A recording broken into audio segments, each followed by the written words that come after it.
comes. Here she comes. Oh my gosh.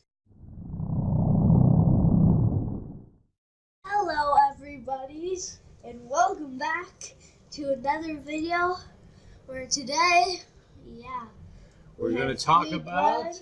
What? We brought these two doggies back, and we're about to talk what we dislike in games. Right on. So last time, or one of the last videos, we talked about what we liked in games.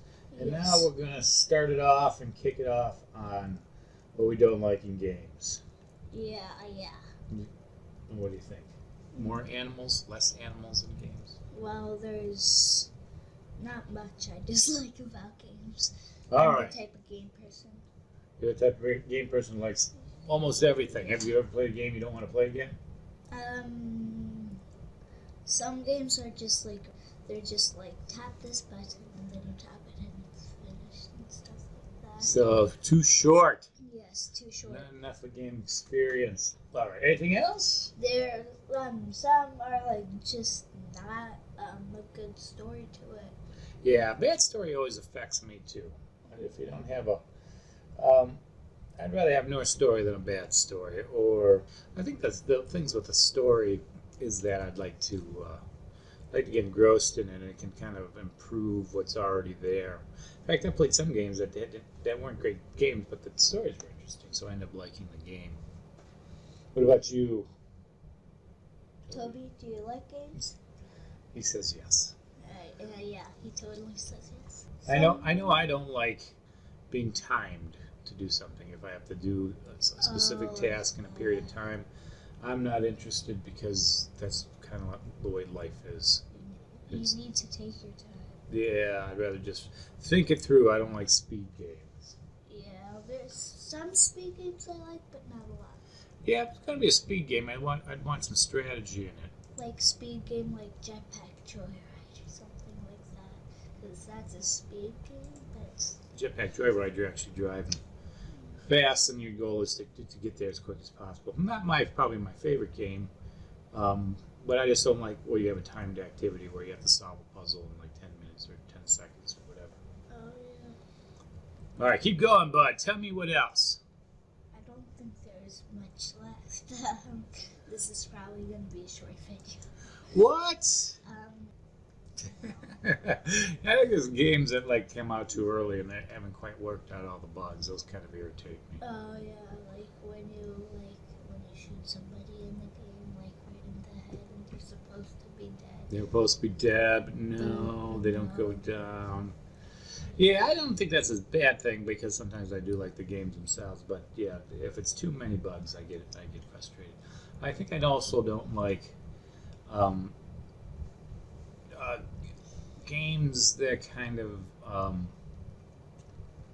make you do stuff you don't want to do, kind of direct you in a way you don't want to go.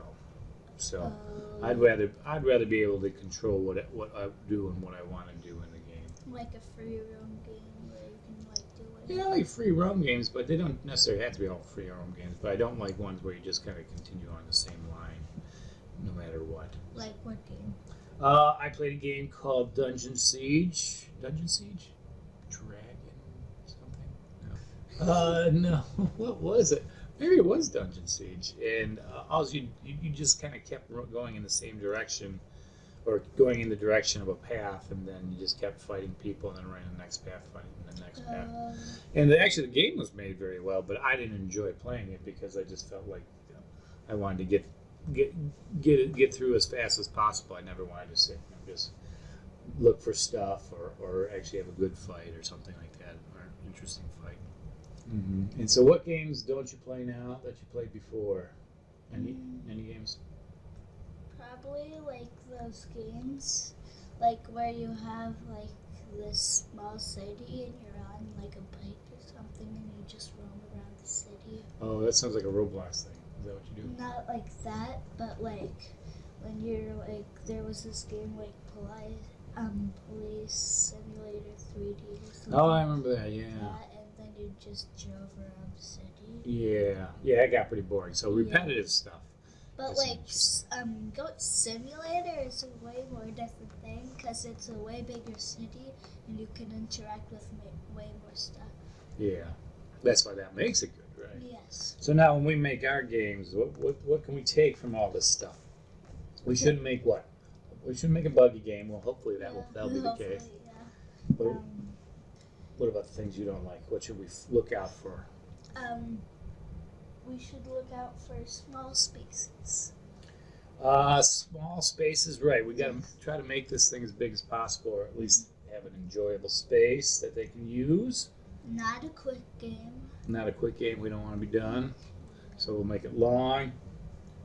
Have a good story too. A good story, yeah. And what else do we say? Lastly, let the player decide what they want to do. Yes. Not force them. I think that's all. Actually, I think that all of those guys are on our list of things to do and make work. So I think we've got those accomplished. Woohoo. So yeah. So anything else before we head out? We're just about done here. Toby says bye. Bye.